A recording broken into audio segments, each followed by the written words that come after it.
Hi, everybody. Welcome to Queers and Soaps. My name is Derek, and today I'm joined by Karen. Hey. And we're here for our general hospital coverage for the week of June 16th to June 20th, 2025. Tommy will roll the credits, and we'll get right into it.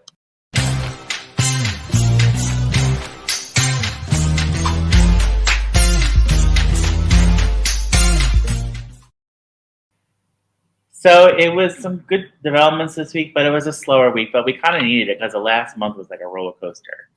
Yeah. I think we did need a break from big giant events happening to process all of those giant events. Yeah, there were some good reveals, though. I was surprised by a couple things, but, we'll get into it, though. Okay, so we'll start with Brennan at the Metro Court pool. Carly thanks Brennan for helping Michael get into the German clinic. I think he gives her a gift, but I don't remember what the gift was. She gives him a gift. She gives him a wrench with his name on it. That's right. Yeah. It was like Jack of all trades, which is adorable. So later in the PCD interrogation, Anna meets with Brennan. He wants to talk about the second attempt on Sonny's life. So we still don't know who is after Sonny. Right, but we do know they all seem to be WSB connected. Correct, yes. Mm-hmm. So it is definitely someone who has WSB ties. Brennan knew Sonny was on the bad side of someone with powerful connections. Brennan is worried about a third attempt happening, and he doesn't want anyone to get crossed in the crosshair, so Anna realizes he's concerned about Carly, which he should be. Yep. Well, he's also kind of concerned about Jocelyn because she's Carly's daughter and his agent. Right. And then Anna brings up the research she asked for on Professor Dalton. So Brennan assures her that the guy is clean and he's on the up and up. So, and he leaves her like an envelope to go through, which is probably just all the benign shit. Right. So Brennan leaves, and Anna, I think, knows exactly what's going on, and he's a liar. She's like, yeah, he's full of it. Okay, so we're back with Anna. This is a little bit later. She makes a phone call, and she seemingly arranges for a boot to be placed on Brennan's car, so she's going to be tracking him. Brennan shows up at the police station, and she happily volunteers to help him sort it all out. So that's for the Dalton, right? Yeah. Mm-hmm. Right. Mm-hmm. That was a funny way to do it. Mm-hmm. Like, she's just like, he'll have to come here. And then he was like, I can't believe the police commissioner would be helping me with something as, banal as this. And it turns out she set him up so she could get him there. Right. And that was cool. I like that. Anna's in top form this week. I really enjoyed her. Also, Anna is refereeing between Dante and Chase, and very funnily, she puts them in a jail cell together. And Dante is still being an asshole, and he's still confusing his teenage self with his current self.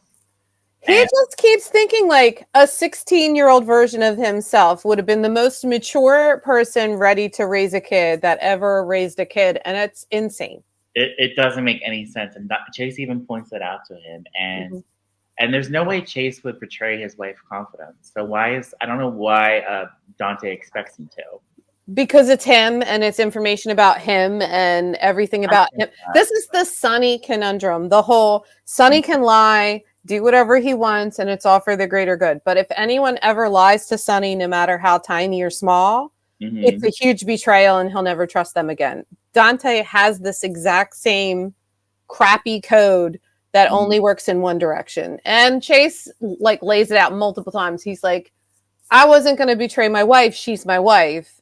And he's like, well, why didn't you convince her to tell me? And he's like, I asked her to, and she didn't want to. So then I had to back my wife. Right. Exactly. Which is exactly what Dante would have done in the same situation. So he can shut up. Right.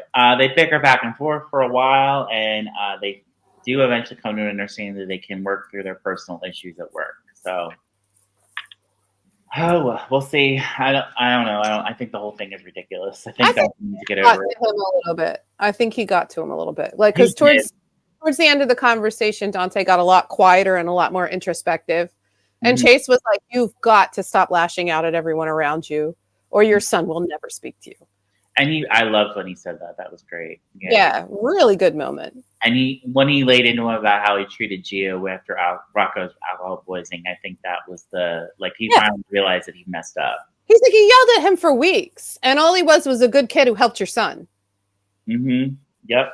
And I think some of that is starting to sink in now. He is very stubborn. He always has been. Yeah. Okay, so we're at the Metrico pool again. Emma flirts with Dalton and gets reinsurance that if he wants to talk shop, he can come to by his office. So Very flirty in a way that makes me uncomfortable. it is very uncomfortable. He's like 50 and she's like 22 or 21 even, maybe 20. I don't know. College, so she's anywhere between 19 and 23, Yeah. where she is in college. Yeah. But I think Gio just turned 21, so she's more likely around 21, 22. Right. Hopefully she's at least 21, because it would be super gross if she's 18. Yeah. I don't remember when Emma's born, but I'm sure she's SORAS. Yeah, she's not the same actress, so we can't. Yeah. Exactly. Time is really messed up on General Hospital right now. Yeah.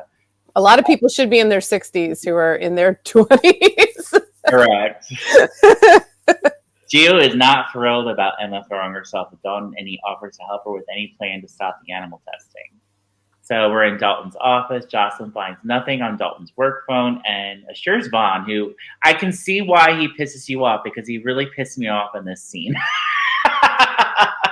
So in this scene, he is the janitor, right? Mm-hmm. He's been posing as a janitor. Why did he have to kiss her?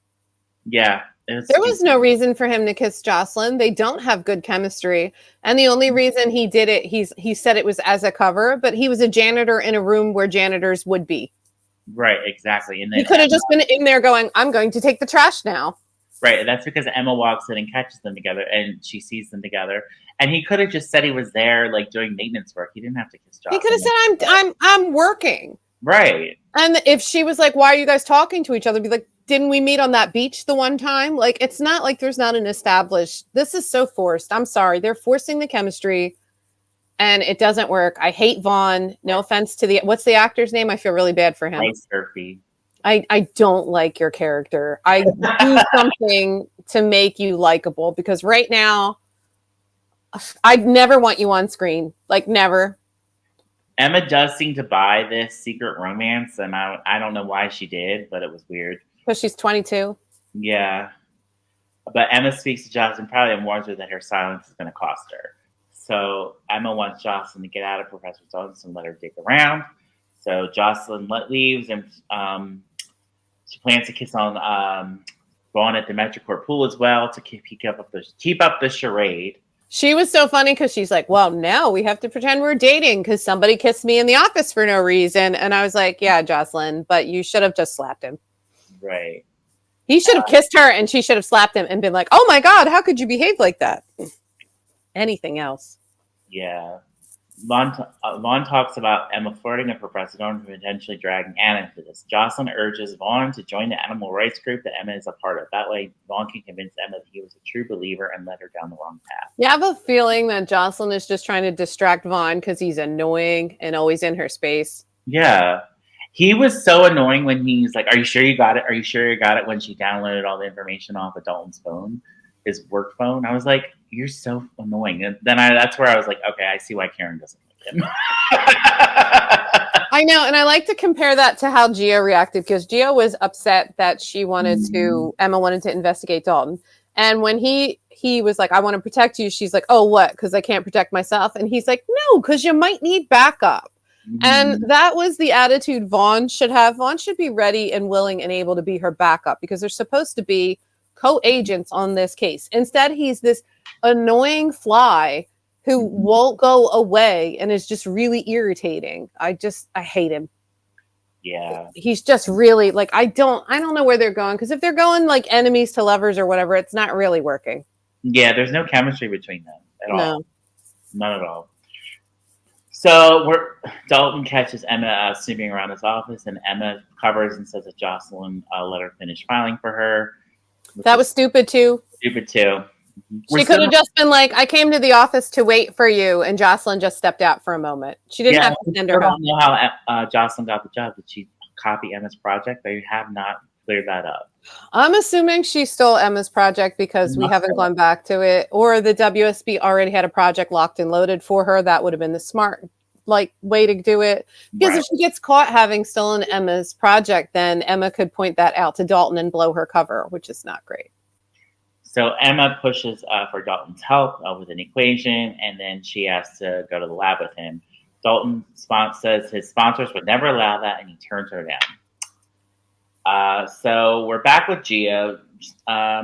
Sunny pushes Geo to join the Princess Puppies. Doesn't force A little bit later. With Gio's reluctance to be facing opposing teams of players he does not want to see. So they're all related. Yeah, but what Sunny said was like, yeah, you're angry with everyone. Yeah, we have all this whatever going on.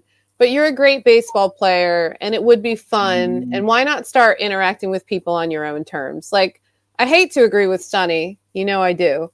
But I did agree with him. Like, if you want to play and you'll think it'll be fun, then do it. And there's also a dig at Gloria and Lois because they wanted to protect his hands because he was a violin player. Are we now saying he's never going to play the violin again? Is that what's happening here? Yeah. Like, you're a virtuoso. You could spend the rest of your life making a ton of money playing the violin, but you're mad at your mommy, so you're never going to do it again. Right. What is happening here? But also, he's a child. Yeah. So later, I think it's Friday's episode, Emma and Geo are in the park, and a beagle runs up to them. And Emma asks around and tries to see if the pup needs shelter. And then she sees if it was microchipped, but she has no success in finding the owner. She decides to name the dog Outback, and she's going to keep it. Okay. For new fans, the Outback was the restaurant that Mac owned and operated. It was a big central part of the show for a while, and I miss it a lot. Yeah, I did like the name, but the dog thing was weird to me. I don't know why this is happening. General Hospital has a history of having dogs on it, from Corky, who went with Mike, to Lila's dog, to there is always to Sigmund the duck. This is a pet show. Annabelle was Lila's dog, and Annabelle the second. Yes. Mm-hmm. Annabelle the first started the Quartermain curse. She ate the turkey. Yes, and then Lucky's dog was Foster, who was also there. And they had puppies together, which is where we get. They did. I'm pretty sure. They did, yes. But that's 90s stuff, kids. Geo holds the dog so Emma can take a photo and put the word out. So Anna and Sunny also are making threats jokingly about the softball league. They talk about Emma and Geo's bond, and they think it's really nice that they're friends. Mm-hmm. ADA Turner turns up. She's now the acting DA, and she wants to join the PCPD's team. And she speaks about networking during a conversation with Anna. Anna's like, "Can't you chill and just play softball?" Right. Sunny also talks to Turner at one point and leaves some jokes about her bad softball skills. He's flirting. Seems a little flirty, but super flirty. Turner has an agenda for sure. Well, it's funny because she was talking about how much money she spent to get her veneers. Mm-hmm. And Sunny's like, "Oh, well, with a smile like that, you should smile more." And she's like, "Literally, 2025, you're going to ask a woman to smile?" And he's like, "I was talking about your veneers, girl." He was definitely flirting. And I was like, "Oh, he's such a hoe sometimes." But, ADA Turner, she's an attractive woman. And he always thinks, if I can get them to fall in love with me, they'll stop prosecuting me. And let's face it, it's worked before. Right, exactly. I do like that they're still keeping up the tradition of the softball team and also Lila's summer camp. So, right. All right. Well, let's talk about Brooklyn and Lulu. Okay. Don't care. I know. I do not care. I am so tired of this. I can't even tell you. I agree. It is tiring. So, long story short, Brooklyn and Lulu are fighting again, having the same conversation they always have. Brooklyn slaps Lulu finally. That's long overdue. I don't know why she hasn't slapped her sooner. I don't know why she slapped her and didn't punch her full in the face. Like, she should have broke her orbital bone for half the stuff she said. But Lulu was awful, and she showed no remorse about what she had done. And Max even acknowledged this and said that she shouldn't have gotten physical with Lulu, but she thought Lulu needed to own what she had done to Gio. And I think Maxie finally got to Lulu. So then we have Brooklyn joining Marco at the Quartermain Mansion, where he gives her some research, and we find out that she's researching Britt. Brooklyn explains that Britt played a major role in Lulu's life, and she plans to use legal documents to prove that Lulu is not half the mother she thinks she is. So I don't know what Brooklyn is hoping to find, but I don't care. I think this is the stupidest way to get Britt back on the canvas is to attach her to this like albatross of a storyline. There's so many cooler ways to bring Britt on than to be like be one of them. Yeah. So like why are we doing this stupid thing where we have to link it to a current storyline? Like they could have been doing anything else. They could have been looking for anything else and then accidentally stumbled upon this plot. But just to prove Lulu right by making Brooklyn act like an asshole, it just, I don't like it. I don't like it at all either. And I really like Brooklyn, and I don't like that this has just turned her into one half of a catty duo. I don't like it. And I forget who I was talking about. Brooklyn had so much character development since Lou was in the coma, and now I hate it. It's been completely eliminated in favor of a storyline that is not going anywhere. It's just, what is the end game for this storyline? Do we want to prove that Lulu made the wrong decision? Or do we want to prove that Brooklyn made the wrong decision? Or do we want to make both of them look like assholes? That's what it feels like. Yeah, it's not. I don't know what we're trying to say with the storyline, but none of it is good. And I just really would have rather concentrated on the family bridging gaps with Gio and the interesting idea of them redefining their relationships other than this catty fight that I even hate the term catty, but that's how they're playing it. Yeah. It's so old-fashioned and feels sexist to me. Right. However, I did like Lulu in the scene. She finally apologizes to Gio, and these are things she should have said to Brooklyn. Because I feel like would never say any of that to Brooklyn. She never would. And she even defended Brooklyn like a little. She definitely defended because she's trying to make herself look good to Gio. It's not that she feels that way. She's like, I owe Gio an apology. This is what I have to say to Gio to make myself look less bad in this situation because she knows she did wrong and she's trying to temporize her part in it by saying, oh, your mother did the best she could and I accidentally dropped your secret and caused all this havoc. I don't believe you, Lulu. I don't either. And she also did throw in there that his real birthday was May 15th, just for good measure. Yeah, Gio's reaction to that was great. He's like, oh, great. I don't even know my own birthday. I was like, wow. I also like when he said, like, yeah, well, your truths hurt like hell, but at least you're real. Something like that. She's not. Like, he thinks she's real, but everybody's spinning. Like, everybody's putting spin on everything to make themselves look better, including Lulu, especially Lulu. Yeah. Well. Just talk to Tracy. She doesn't spin anything. If she's doing something horrible, she'll tell you and she'll laugh about it. Right. That's why she's my favorite.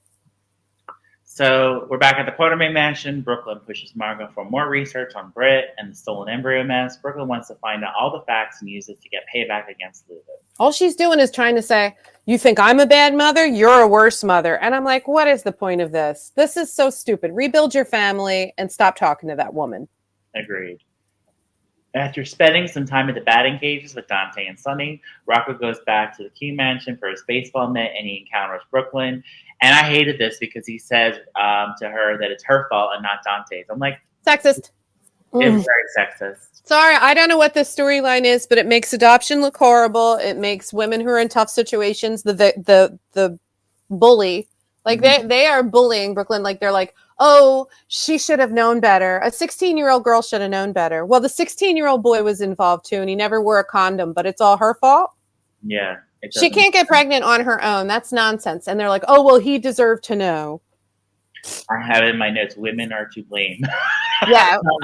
This keeps coming up. I keep getting aggravated because it seems like there's a lot of male characters on the show and some of the female characters too, who are turning around and just being like, you, the child in this scenario, chose wrong. You're a bad person. And why didn't you tell any of us 20 years later what happened? Like, well, she moved on with her life. And she had decided that she would leave it up to the kid if he wanted to contact them again. That was her right. Stupid. Yeah. And I was like, I know Gio's a child and he's upset, but that was terrible. I agree. I didn't like that at all. Bad messaging. Yes. Okay, so this is just a little snippet about Tracy. I want to mention Tracy. She's awesome. Yeah, well, she is. Well, Tracy was involved in other stories this week, but this is just a little thing about her. Tracy meets with Martin and suggests she suggests that Drew can have a Quartermain if he refuses to testify against her in the ketamine case. That wasn't good enough for Martin. He countered Tracy. He should read the statement he prepared and welcome Drew back into the family. Tracy laughs at this idea and offers Martin a reminder that she could Martin reminds her that she could be facing prison. Okay, let's also mention that Martin is eating her caviar the entire time he's there and drinking her champagne. Like, he's just eating her food. Mm-hmm. And she's like, oh, well, I'm so glad you're enjoying my food. And he's like, yes, I will enjoy your food. And if these two don't end up sleeping together, I'll be very sad. All right, well, let's get into the massive Drew, Jason, Willow, Nina, Sasha, Michael stuff right now. Jason, I like the scene between Jason and Drew. I like Jason in the scene. But Jason rants at Drew about what he did to Willow, and there's not going to be a compromise, which I love. Jason was great in this scene. C. Burton's killing it, as usual. Yeah, he was great this week. I do like how they kept going back and forth on what was to be done, and all of Drew's suggestions were insane. They were absolutely insane. And then Drew loses it because Jason isn't falling in line, and he's like, what does he say? I'm going to take Michael's kids. Yes. And Jason's like, quote me. Yeah. Quote me. Yeah. Drew warns Michael wouldn't keep the kids and confirmed Jason to take that message back to him, like we just said. Jason fires back that Drew may have destroyed Will, but he will not destroy the children. Soon after this, Jason tells Carly about what happened with Drew at the pool. And then Gio overhears Carly saying that she's going to do whatever it takes to stop Drew. So back with Drew, he meets with Martin and insists that they now know it was a mistake for him to abandon Willow. He said he's ready to fight Willow back with everything that Martin can throw at her. Can we just notice the expression on Martin's face during that entire interchange? He looks horrified. He does. He looks like, remember before when they had a similar conversation and Drew was just like, he wanted to move the children in. He wanted the children. He wanted Willow. And Martin was kind of like, but what about Michael? And he was like, oh, it doesn't matter, whatever. And he looked horrified that time too. I feel like Martin has Drew's number 100%. He does. But he says there is something he can do, which is presumably Drew marrying Willow.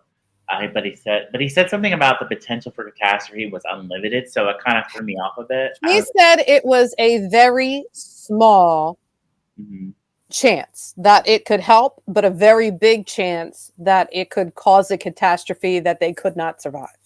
Right, and I think he's correct about that. Yeah, because the judge already threw down about her choosing Drew over the children, not once, not twice, but multiple times. And for her to then marry Drew reinforces the idea that she would choose Drew over the children again. Right. And like Willow kind of, when you see Willow later, she kind of makes note of that and then it is brushed away because she is brainwashed. Yes. All right. So Sonny reassures Dante about how he's going to handle D.A. Turner. Marco makes a call, pushing for assistance and writing when it came to Natalia and her testimony. So that was just a little snippet I had. We're at GH. Lucas gives Willow a reassurance that eventually she's going to have access to her kids, but Willow is not in good shape at all. She looks completely like lost and like she's not. She looks half disassociated. Yeah, she does. Willow's preparing to be discharged, and Nina tries to block Drew from seeing her. And he says that Willow is coming home with her, and Willow's coming home with her and not him. Drew is not happy about this, and he vows to rat Nina and Portia out for the whole Jacinda thing. Later, Nina threatens to tell Willow about her fling with Drew, but she calls her bluff and says that would traumatize her daughter even more. So, and then Drew says, I think you forgot who is in charge here. So he's threatening Portia and he's threatening everyone. That's all he's been doing. That's all he's been doing lately, yes. Drew wants Nina by Willow's side when he took her home to his place. So Nina gets on board with this because Drew makes her. As for Portia, she tries to convince Curtis to publish a piece about the miscarriage of justice in the Crusty trial because, we'll get to this in a little bit, Curtis already met with Michael and he decides he's going to do it to cave in because he wants Drew to think that he's winning. Yep. So, we're at Sasha's hospital room. She's talking to Carly and She Felicia. seems crazy. Doesn't she seem crazy to you? Yes. What's going on? Yeah, something's up. I don't know what is She going on. seemed weirdly euphoric, and I know she just had a baby, but like when she was on drugs, euphoric. Yeah, I remember. You're right.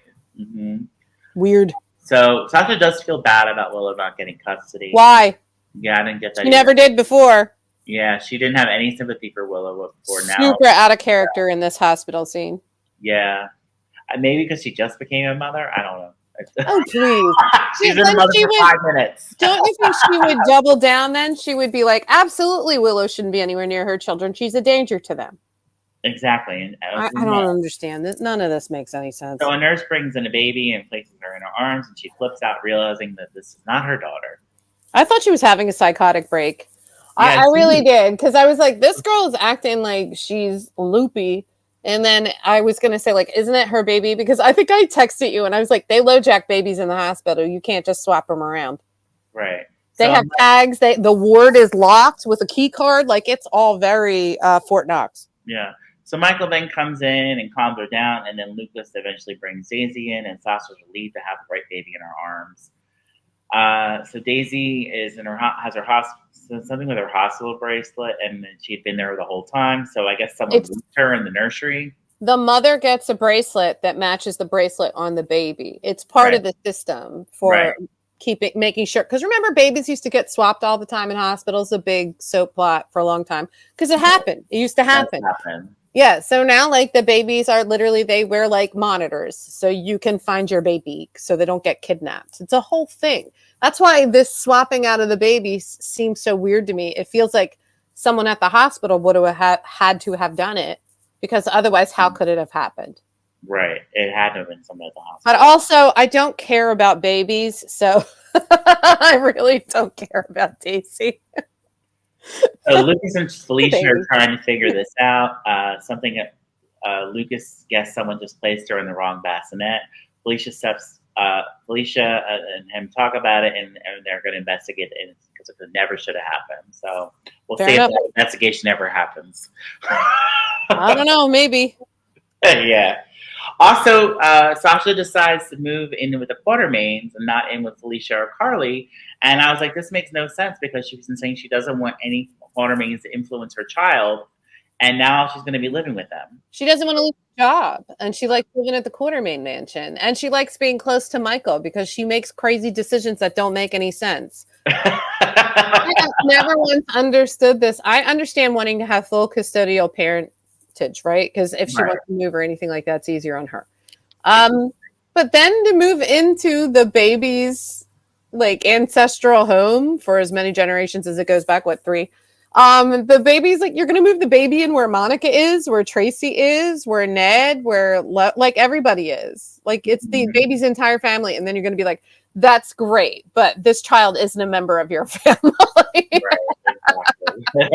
And then Michael says he's not going to live in the gatehouse. There's a perfectly good gatehouse out there that nobody wants to live in because Drew got his cooties all over it. Yeah. So Willow's in a daze when Drew and Nina arrive to take her home. Willow agrees to sign the discharge papers, and there's an awkward moment in the elevator between Drew, Willow, Nina, and Carly, Michael, Sasha, and Daisy are there as well. Sasha was holding Daisy in a wheelchair, and Willow stared at her. So I think Willow was the one who moved her, but we don't know. How did that happen? I don't know. She sleepwalked into a secure ward. Give me a break. I don't care about this. Like, unless this turns out to be Celia Quartermaine and she showed up to kidnap her grandmother. Yeah, I don't care. Look, the baby's cute and all, but baby storylines are always, they just get kidnapped and moved around. It's just, if they kidnap the baby and it disappears forever and then Sasha goes crazy and kills everyone, I could 100% understand that. She's had a tough go. So yes, poor Sasha. All right, so we're at Drew and Willow's house. She's distraught about her children and losing custody, of course. Drew ultimately takes the blame and acts like he should have realized how despicable Michael was. Sure, Drew. Drew admits Martin suggested another strategy, and he suggests to Will that they get married, but it could backfire with the judge. However, Drew feels this move is the best thing that they can do, and they become a more legitimate couple. That makes sense, Drew. The judge literally said that he's been choosing Drew over your children, and now you're going to be marrying her. That makes sense. Yeah, but now we're married, so like it's cool, right? It's cool. We're married now. Everything's okay. Well, Willow is way too tired to decide right now, so Drew sends her off to rest. She's so funny because she just looks at him and she goes, How would this help? Perfect acting. I was just like, yeah, same. Oh my God. I'm right there with you, Willow. I don't know how it's going to help. The whole audience was like, yes, how? Well, so at the Quartermaine Mansion, Michael discusses the custody situation regarding Daisy with Sasha. Sasha doesn't want Michael's name on the birth certificate, which we talked about. All of this is stupid. So Michael is worried about being cut out of Daisy's life. Sasha assures Michael that's not the case, and Daisy will know Michael is her father. Michael does respect Sasha's decision, even though he wants it in writing that if something ever happened to her, he would be Daisy's legal guardian. Once Wiley and Amelia joined Sasha and Michael, they all gathered around Daisy for a sweet moment together. Meanwhile, someone lurked and spied on the happy scene from the window. It's me. I'm outside the window yelling. I mean, was it Willow napping or was it somebody else? We don't know. I don't know. I hope it's bringing someone else on new that can do something different. But remember, there are cameras all over the Quartermain property. So except they didn't see Drew with the ketamine. Nope. They didn't see Sonny murdering Jagger. Mm-hmm. They didn't see anything of interest. They didn't see Michael helping Sonny cover up the fact that he shot Jagger. Like, these cameras have, like, there's a little guy in a booth somewhere, and he's like, oh, crap. And he just turns it off because that's his job. His job, like, every month, Monica goes, listen, delete any member of my family doing shenanigans, please. Right. And I'm like, that's every day. It's every day, Mrs. Quartermain. Yeah. And then Monica goes, it's Dr. Quartermain. And then she hits him. So Jason catches up with Sasha before she puts Daisy to bed. Sasha leaves Daisy's room and someone as mysterious approaches the cribs and looks in on her. Later, Sasha comes back and notices that Daisy's mobile was spinning as well as playing music, and she wonders who put that on. And she looks very confused. So we have this mystery of whoever's looking over Daisy. I don't know. At least it's an actual mystery for once because we have no idea who's doing it, which is nice. Yeah. I just don't care about babies so much. The baby gets kidnapped, I'm not going to care. I'll be sad for Sasha for about 3 minutes. So Jason and Michael talk about Sasha's decision to raise a baby on her own. Michael still wants to be a part of the picture, and he does have legal rights to the parents as a parent, which we just talked about. He's not going to have any legal rights. Right. Except for that agreement in case Sasha dies. Right. Which is weird. I don't know why they mentioned that without. Because if something happened to Sasha, the baby would go to Holly. Right. And nobody wants the baby to go to Holly. Holly doesn't know how to raise babies. We've already learned this. Definitely does not. She would be like, oh, wow, what a wonderful baby. I'm going to drop it off in Switzerland and come back in 20 years and see how it's doing. But Jason thinks Michael is smart to think ahead. Michael feels confident in his decision to trust Sasha's judgment.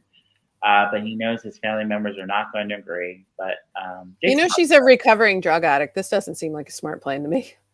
I agree. It's not. All right, so we'll talk about Curtis. This is a little bit earlier. Curtis is at Aurora, and he tells Michael he is resigning. And he explains that Drew is blackmailing his wife. And Michael says, I refuse to accept your resignation because no. And then he tears it up. And I was like, good job. Yes. He said this is why the coverage on Drew is he's gone easy on Drew. And Michael says that he's sure that Drew's going to slip up and suggest that Curtis strikes when he does. So hope Michael and Curtis team up to get Drew. Michael was really understanding. And he was like, listen, do whatever he asks you to do because that'll give us leverage later. Yeah, absolutely. Just give in, do whatever he wants, and you and I will continue to be best friends forever. And Mhm. Curtis was like, "Are you sure you want to be BFFs forever?" And he's like, "Hell yeah!" And that was a really nice scene because I like these two together.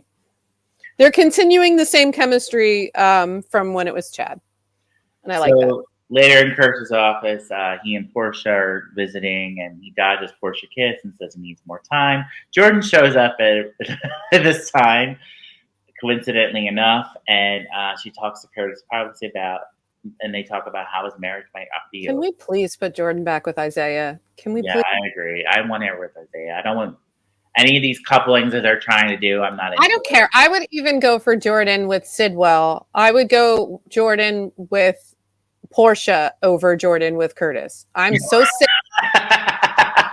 I'm so sick of these two beautiful women fighting over this man whose standards are too high for women who live in Port Charles. Exactly. Although I do like Curtis, but I agree. Oh, listen, I love Curtis. I think Curtis is great. Do I think he's a good partner? No, Yeah. I don't. His standards are too high. He's always upset. And if you make one mistake, he's going to run to the last woman he was with. Come on. I liked when Jordan was talking to Anna about it, though. Yeah, because she calls Anna and says, can they meet up for a drink? Which we'll get to in a little bit. So later at the Q Mansion, I know you love this scene. Curtis seeks Tracy's help in giving Drew the setback that he deserves. I like this too. It was really good. Curtis said they need Drew to recant his drug accusations. So Tracy mentioned the press conference pitch that Martin made, which she turned down. Curtis tells her about her plan to find Jacinda and get her to say that Drew took ketamine himself. Tracy realizes that this could lead to the charges against her being dropped, so she's very happy about this. So Michael comes home and he joins the conversation, and he knows that the drug was a horse aesthetic. I didn't know that. It's ketamine. It's a horse tranquilizer. Oh, okay. I never knew that. Okay. Yeah, it's it's like from there was like a song and they kept asking what drugs the person was on and they were like, horse tranquilizers, ketamine, no. Yeah. Martin shows up to discuss whether or not they have a deal. Tracy makes a big show and then she tears up the press conference saying so funny. So funny. Jane Elliott killed it as usual. Curtis and Michael urged Tracy to accept the deal, but the three of them were clearly in on the plan. Tracy told Martin that she'll perjure herself by making the statement Drew wanted. She's so funny because she's like, I don't even want to admit to things that I've actually done. So why would I? I'm not I did not do this. Yeah. So she looked great, by the way. I like that. She wears these like silk wraps all the time, and I just think they look so good on her. And I want them. I would wear them around. I could be that fancy. All right. Well, we'll talk about Trina and Kai. I don't care. I know. I'm sorry. No, I really do think they're going somewhere with Kai. I think they're going to turn him against Trina. So I think this is the beginning of the end for that scenario. Yeah. Because Trina is definitely team Drew sucks and Kai is team Drew's my hero. Right.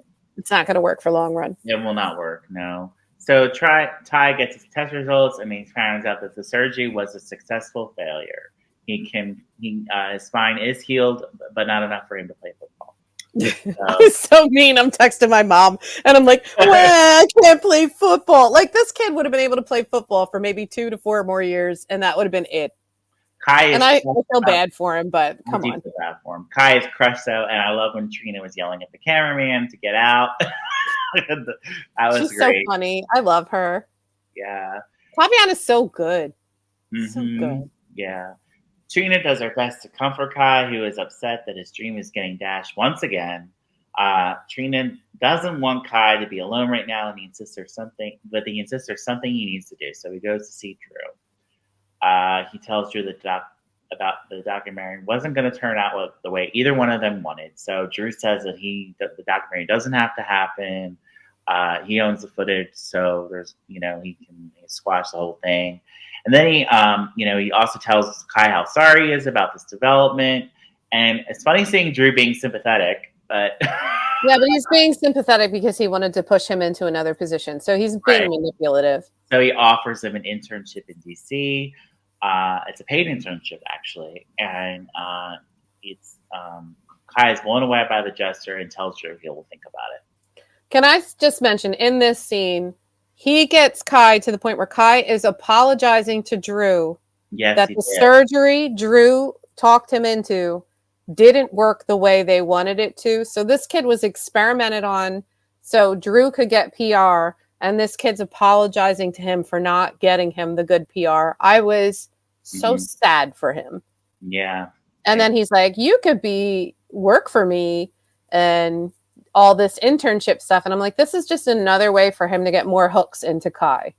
Mm-hmm. The other thing is that Kai is super tall because like Drew is taller than Jason and he is taller that like Kai is much taller. And I was like, he makes Drew look tiny. He does. It was cool. I kind of like the way they filmed it. And the kid who plays Kai, he's really good. I just don't like the storyline. It's just I give him a shout out this week. He did a really great job. Oh, he's always doing a great job with the material he's given. Like I'm never going to say that these people aren't doing. They're really doing a great job. But sometimes the storyline just isn't for me. Yeah, I was never going to be invested in a guy playing sports. Let's just be real. Me either, to be honest. I don't watch soaps for them to play sports. It's just not my thing. Yeah, same. Trina talks to Portia later about this and fills her in on what happened with Kai. The conversation does turn to Drew, and Trina says she hates that man so much. Same. We all do, Trina. We all share your pain. Definitely Team Trina on that one. Yeah. So later at Trina and Joss's apartment, they have a Drew bashing session. Trina shares the latest details about Kai and blames Drew for getting his hopes up. Jocelyn complains about Drew and the whole custody drama. Trina feels confident that someone is going to put a stop to Drew eventually. And so Jocelyn agrees. And then Jocelyn insists that the Tracy frame up will fall apart for Drew. Yeah, because there's not much to it. Right, exactly. It's he said, she said, Quartermaine style, and that never goes anywhere. Right. I did like when Trina was talking to Ava, though, because they both looked fantastic. Yes. So later, Trina and Kai are in bed together, and he tells her about Drew canceling the documentary and his apology. Drew, Kai brings up the paid internship, but he likes the idea of having something new to come to Trina, but he doesn't want to relocate to DC. He wants to stay in Port Charles. So he's going to turn Drew down. So later, Kai shows up. Exciting for Trina. She wants him to say no. Right. But he doesn't. Later, Kai shows with Drew to let him know he's declining the position. Drew realizes that the relocation is the problem, so he assures Kai he would be flexible on this. Kai would only have to visit DC a few times a year, and he decided to accept the internship after all. As for Trina, she's busy giving updates on everything at the gallery. Trina assumes Kai is not taking the position and seems relieved. I don't know who dressed Trina and Ava for this scene at the gallery, but these are the two most fashion-forward women on the show. Right. Like, Trina's little black dress was gorgeous. Ava's makeup was flawless. She was in bright colors again. I just really like the aesthetics they got going on at that gallery. Also, it looks like the photographer who did the animal wildlife stuff from last year is coming back because Ava was on the phone talking about it. Yeah. All right, just a little snippet about Isaiah. Isaiah is quickly becoming the town busybody, and I don't. Yeah, he is. I don't like this development because I really like Isaiah, and I don't like him being in everybody's business. He's Amy. He's the third Amy. Oh my god! Maybe he'll get the energy right and be the actual Amy of the show. So Isaiah crossed paths with Rick, and he lets it slip that Lucky left town. Ricky seems overly drawn to Elizabeth now. Isaiah makes it clear that he's looking out for Liz in Lucky's absence. If Rick messed with Liz, that means he'd be messing with Isaiah. And that Rick assures Isaiah that Liz doesn't need his protection. There's a man that knows what Liz is all about because Rick is just like, she doesn't need my protection from me or anyone. Like she's all badass. Right. So later, Isaiah approaches Portia to quiz her about Rick, and he fears he's screwed up by mentioning Lucky's leaving. And Portia says she feels confident Elizabeth can handle herself with Rick. Everybody except Isaiah is like, oh, yeah. You mean Liz? She doesn't need your help. She Yeah, doesn't need she'll be anyone's help. okay. She's 100% capable of handling anything. All right, well, let's get into Liz, Christina, Cody, Ava, and Molly. Poor Molly. I love Molly. First, Liz meets with Alexis and explains that Laura reached out to ask her for help. There was talk about Martin wanting Liz to sue the car company, but Liz just wants to put the whole incident behind her. So we're at the Metrico pool. Christina finds Cody and explains that he tipped off an employee to let him know when Ava made a reservation. Since Ava was on her way, Cody pushed Christina to get out of there. So Christina spies on them nearby and ends up spying on Cody flirting with Ava. And then Christina gets a call from Liz and she has to leave. But so I like the chemistry between Ava and Cody. I really do. I think they're cute. I think it's great. She likes them young. She is an attractive woman and Cody is single and she loves his attention and that he was showing interest in her business. He was showing interest in her. He was very flattering. I keep thinking maybe they'll fall in love for real and I'll get to enjoy that. But I do feel bad for Molly because they could have had a little something going on. Yeah. Almost. Right. Yeah. But also, Christina, if you stand behind a pole and listen to people can still see you, dude. Molly then shows up at the pool and does not look pleased over Cody and Ava bonding. Alexis meets with Molly soon after this, and Molly voices her disapproval over Cody and Ava. So I liked when Cody was flaunting his chest to Ava. That was really funny. He doesn't need to flaunt it. He just needs to be there. He just needs to be there. Oh, and also Ava mentioned Kiki, which was really nice. And Cody gave her, told him how sorry he was about his daughter. Well, they were talking about gambling in Vegas and how much they lost. And she was saying about how Kiki was the one that was the risk taker. And she was like, well, she died. And Cody's like, oh, well, I'm sorry I asked about her. And she's like, no, I never get to talk about her. And I like to. And I was like, oh my God, fall in love. Please. Yeah, right. Thwart Christina's plans and fall in love. So Christina gets to Liz's place, and Liz admits that she knows about Christina causing the car accident. Liz explains what Lucky told her about Christina trying to cut the brakes on Ava's car and sabotaging Rick's vehicle by accident. Liz wasn't pleased over all her behavior, but she ultimately confessed she isn't going to turn Christina in. And that was a great scene. It was so good. Have it. She was like, the only thing you're upset about is you didn't get caught. And you were trying to kill people. You didn't get me and Rick, but you were trying to kill Ava. And if I ever hear that you're trying to kill Ava again, I will go to the police. Because Lucky's now out of the country and he's safe. Yeah, she said something along the lines of if she does anything else to hurt anybody else, she won't hesitate to turn her in, and that was great. And her delivery was perfect. Rebecca Hurst killed in this scene. It was so good. Rebecca Hurst is always great. She needs way more front burner storyline time. Yeah, absolutely. Okay, so we got Jordan meeting up with Anna for drinks, and they talk about Curtis's marriage. And Anna and Jordan talk about this, and Jordan admits that she doesn't know if she would get back with Curtis if he asked. But she also says that when her and Curtis were breaking up, Portia was circling. Yeah. Mm-hmm. And please don't do this. I did like when she said that she doesn't have much sympathy for Portia because she did lie to him twice. But at the same time, she's only getting Curtis's view of what's happening. And Curtis is very negative about Portia's scenario. Don't go back to Curtis, Jordan. You're so pretty. You can have anyone. You're so smart. Jordan and Isaiah. Or is Jordan and someone new? Or Jordan and Sidwell have a fling while she tries to nail his ass to the wall. I don't care. Just anyone but Curtis. Yeah. And also for Curtis, there are other women on the canvas he has chemistry with. It doesn't have to be his two wives. Which is starting to feel like some kind of creepy polyamory that we're not all acknowledging. Right. He's just married to these two women. And he's not allowed to talk to any other women on the show. That's lame. Yeah.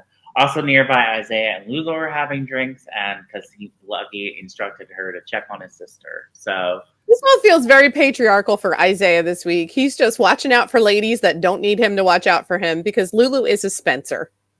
Yes. And she tells him, she's like, yeah, Spencer. And he's like, yeah, but I could be your friend. She's like, that's fine.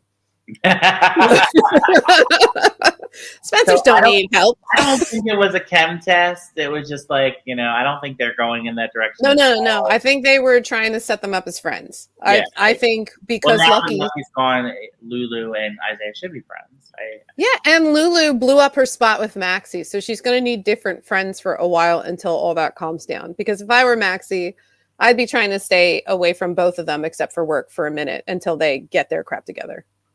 So we have Lulu approaching Anna and thanking her for bringing Charlotte home. We get Charlotte mentioned because we have not seen her in months. She's dead now. I don't know. She disappeared. She vanished off the canvas. Where is she? We did a whole storyline about her and now we don't care. Lulu and Anna agree to move past any past tension, and they both apologize. So Anna was already past it. Yeah, because Anna felt guilty about shooting that kid, and she really shouldn't have, because that kid was in her home, unannounced, in the dark, wearing a hooded outfit when Anna was being stalked. She didn't know she was being stalked by a kid. How would she know that? Yeah, we also did get a Jordan and Isaiah scene. They speak about Sidwell and how Isaiah also brings up Curtis during the discussion. Isaiah is sorry his own romance with Jordan didn't work out and seemed bummed as who suggested that the timing was off. So, no, we want Isaiah and Jordan.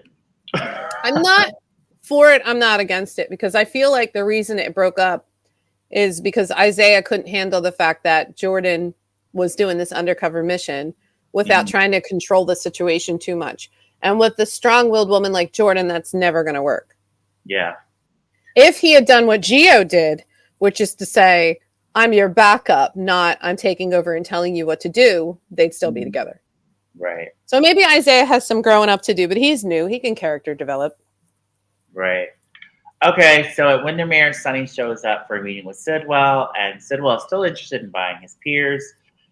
Sidwell wants to end Sonny's influence in Port Charles and focus on expanding. Me too. We all do. Come on. Let him be a happy grandpa. He's good at it. So Sidwell suggests that Sonny focuses on his family because he already lost one son. Me too. And Sonny takes this as a threat, and I don't think Sidwell meant it as a threat. He may have. He may have not. It could have been taken either way. I think because Sonny is who he is, everything like that is. Anytime you mention his family, it's a threat. Right, I guess. Also, I still don't think Morgan's dead, so. Right. No one's ever dead forever. Sidwell asks Sonny if they have the deal. Sonny makes it clear that Port Charles is his home and he's going to do anything to protect it.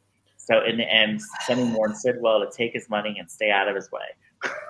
So meanwhile, we have Marco opening up to Lucas about the Natalia mess, which is confidentiality. You should not be telling Lucas this. He kind of sidestepped confidentiality by having Lucas guess most of the details so he could discuss it. Right. Also, no, gray area. But he still wouldn't get in trouble for that? Not really, because it was kind of like he didn't say who his client was. He didn't name the client. He didn't name the specifics. He just led Lucas to the water. He didn't tell him to drink. So it's, I would say it was a legal gray area. Also, we're watching a soap. Yeah, you're right. We can't be that really precious about the law. So Lucas and Margaret also talk about their complicated parent-rental situation, which leads to Lucas being fearful about Sidwell potentially putting Marco in a dangerous spot. So they talk about Michael's custody case, and Marco knows how rare it is for judges to side with the father. Can't we just have romantic scenes between these two? Can't we just see them in bed? Can't we see them like do their whole romantic thing? Yeah, right. Well, can we just have hot men in towels? Why can't we have hot men in towels? Is that against the law? I don't know, but they were holding hands, so whatever. Is that enough? No, it's not. So we're at Windermere, and we get the reveal that the judge was paid off by Sidwell. We don't really know why Sidwell paid off the judge for Michael to get sole custody. I have some theories on that. But as a result, Sidwell tells Judge Hearn that the rest of the money was sent to her account. So, please wire me some money, Mr. Sidwell. I'll lie for you. I don't know what we're lying about, but sure. Right. It would be fun. So Nina is worried about the only way to break Willow and Drew up is to come clean about her past affair with Drew. Ava advises against it since Willow might accuse Nina of lying and cling to Gio as the only person that she has left. And I think Nina is right because Nope. Ava is right. Yep. She's so far Willow is so far gone at this point, she will believe anything that Drew tells her. Ava basically tells her, I told you to do that months ago. And at this point, that ship has sailed. It's too late to do that. It'll cause more damage. It'll isolate Willow. It's not a good plan anymore. So shut your mouth.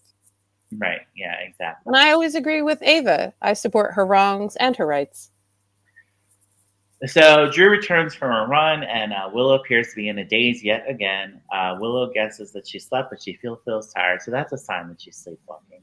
Well, she's having massive amounts of depression. So, like, yeah, you're going to be exhausted all the time. And she had a massive shock. I don't know.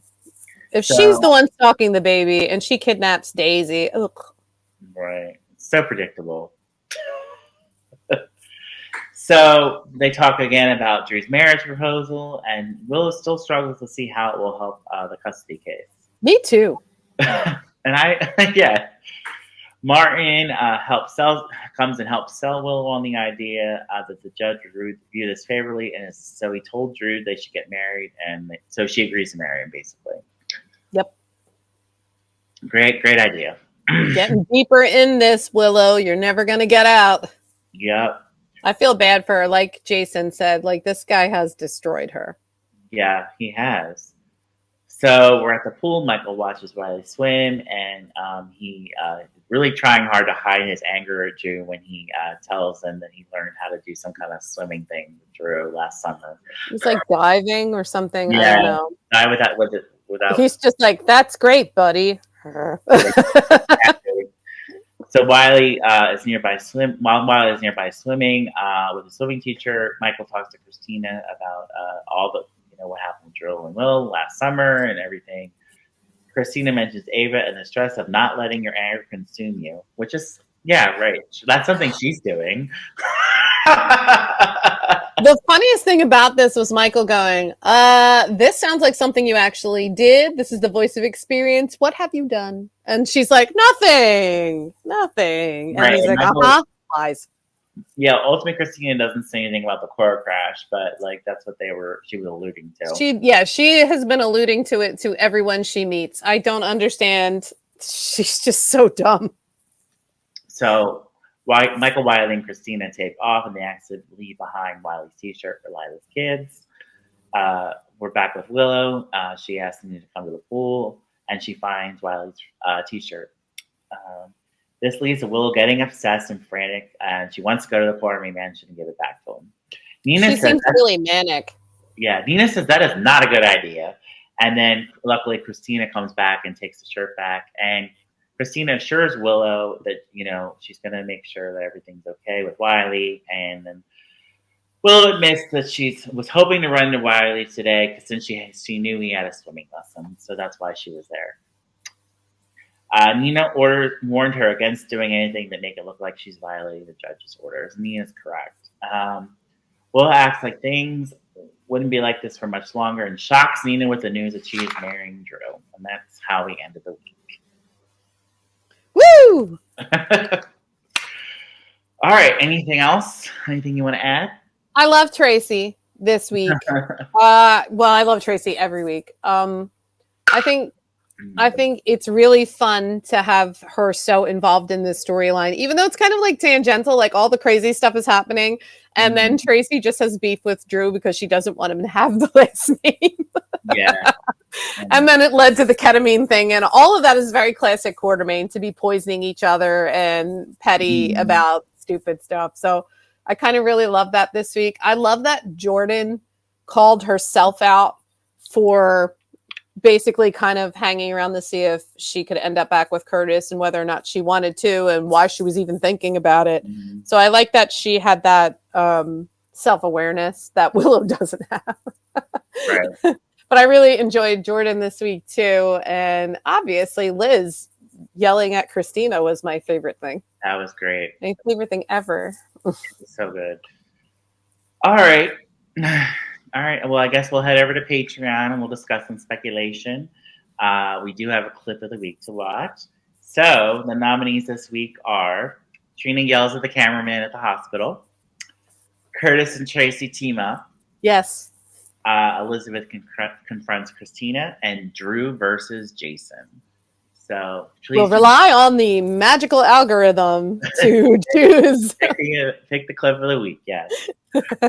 So we will be back soon with another episode, but please join us on Patreon.